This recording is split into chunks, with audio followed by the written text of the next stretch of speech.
What do rapper 50 Cent, former heavyweight champion of the world Mike Tyson, broadcast legend Larry King, and the current president of the United States, Donald Trump, have in common?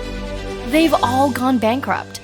Even though these men are highly popular in society today, their road to success was not as smooth as you might expect.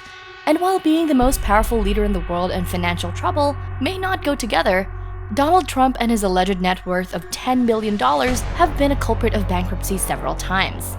If you were excited to find out about the 6 times Donald Trump went bankrupt, you were going to be blown away by number 1, which is probably the worst day of Donald Trump's life. This is MAV. Remember to subscribe to our channel for your daily dose of mind-altering videos. Before getting into the list, you need to know some important facts about bankruptcy. While this is straightforward, there are 2 common types, Chapter 7 and Chapter 11. Chapter 7 is filed by individual people who have too much debt and have to sell off their assets to make payments. And this is what happened to Larry King, who blew all his money on cars and betting on horse racing, and maybe the 4 of his 8 total divorces up until bankruptcy had something to do with it. Chapter 11, on the other hand, is filed by businesses who were looking to reorganize their debt, remain in business, and work towards making a profit once again. This is what Donald Trump has done in his past life as a businessman. In 2011, Trump was quoted by Newsweek saying, "I do play with bankruptcies. They are very good for me as a tool for trimming debt." And in an interview with ABC, Trump said, "I've used the laws of this country to pay our debt. We'll have the company, we'll throw it into a chapter. We'll negotiate with banks. We'll make a fantastic deal. You know, it's like on The Apprentice. It's not personal, it's just business." Now let's find out the 6 times Donald Trump was able to make these apprentice-like deals. Number 6. The Taj Mahal disaster.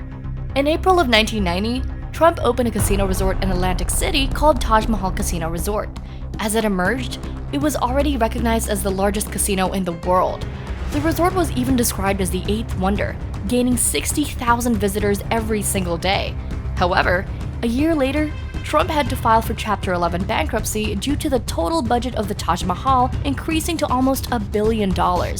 He raised an enormous amount of debt and ended up having to give 50% of his stake to its bondholders in order to negotiate lower interest payments over a long time period. Even though Trump was able to buy back the Taj Mahal in 1996, the casino was not the same, as it became a preferred gambling spot for Russian mobsters. Talk about a fantastic deal, huh? And that's not all. Trump was also forced to sell his yacht and his airline on that same day. If you think that was a bad day for Trump, then number 1 is going to blow your mind. Number 5. The Castle Fiasco. No more than a year later, the Castle Hotel and Casino entered bankruptcy in March of 1992. It was difficult for Trump to let it go since he had opened it way back in 1985 as Trump's Castle. As the Taj Mahal went up the year before and with a weaker economy due to the Gulf Wars, revenues at Trump Castle took a sharp hit. In 1990, Trump's father, Fred Trump, even paid debt holders $3.5 million, which was later deemed as an illegal loan, and the casino was consequently fined. Similar to the Taj Mahal, Trump was forced to give up 50% of his stake and ended up repurchasing it in 1993, and later sold it to new ownership.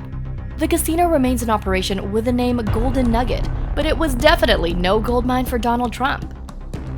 Number 4. The Plaza flop.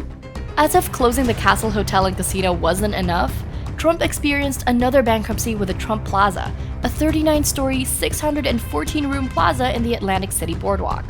In 1984, Trump made a partnership deal with Harrah's, the gambling unit of Holiday Inn, now famously operating Caesar's Palace. But the business struggled mightily due to low-rolling gamblers commonly coming to Harrah's. Trump bought out his partners at Harrah's in 1990 and set out for a $42 million expansion, only to allow the Taj Mahal to eat up any revenues Trump Plaza would have racked in, similarly to what happened with Trump's Castle. The Trump Plaza also brought public backlash to Trump as part of his public battle with Vera Cooking, a retired homeowner whose house interfered with expansion plans. Trump Plaza never took off, and it ended up closing in 2014, putting more than 1,000 employees out of jobs. Now that sounds like an apprentice deal. You're fired! Number 3. The Hotel Nightmare. The year 1992 was really not favoring Trump. As it turned out that the Trump Plaza Hotel, located on Fifth Avenue with its view overlooking Central Park in Manhattan, was also deep in debt as of March that year. He bought the hotel for about $407 million back in 1988, but later sold a stake in the property and gave up 49% stake to the lenders, including his salary and his day-to-day role in its operations. Surely Donald Trump must have regretted building the Taj Mahal, as it helped contribute to the demise of Trump Castle, Trump Plaza Casino, and the Trump Plaza Hotel. I wonder if the Mughal Emperor Shah Jahan filed any bankruptcies building the Taj Mahal in the 1600s. Number 2. The Resort Revolution. Fast forward to 2004. Trump Hotels and Casino Resorts, a holding company for Trump's 3 casinos, were part of a deal with its creditors to plan out the $1.8 million worth of debt. However, earlier that year, it lost $48 million in its first quarter, doubling its losses from the same quarter of the previous year. The Chapter 11 bankruptcy reduced the company's debt by about $600 million and cut interest payments by $102 million annually. According to the press of Atlantic City, Trump gave up his title of Chief Executive Officer in May of 2005 and emerged with a new name, Trump Entertainment Resorts, Inc. And now for number 1, the worst bankruptcy of them all. Amidst the Great Recession in 2009, Atlantic City casinos were suffering because of the new competition brought from across the state and line in Pennsylvania. It was where slot machines had come online and were drawing gamblers. Trump Entertainment Resorts filed for bankruptcy once again in February 2009, owing $1.2 billion, the largest sum ever for Donald Trump. The shady part of this deal was Trump and his daughter, Ivanka Trump, stepped down from the board 4 days before the filing. Trump was backed up against the wall and initially negotiated a deal with mega-billionaire poker player Andrew Beale, who joined forces with another mega-billionaire, Carl Icahn.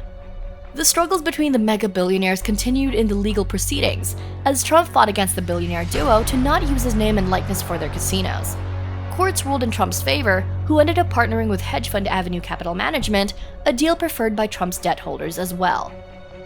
This was without a doubt the worst day of Donald Trump's life, as this deal marked the end of his reign in the casino business, and could have been the reason for his move into politics. You'd be surprised to know that he was not the first president to have gone bankrupt. If you liked learning about Donald Trump's failures, you need to watch our video about 9 former US presidents who have also gone bankrupt. With these 6 bankruptcy stories, you'd think it was such a burden to Trump, but according to New York Times, he was not the one who dealt with the inconveniences of his failures.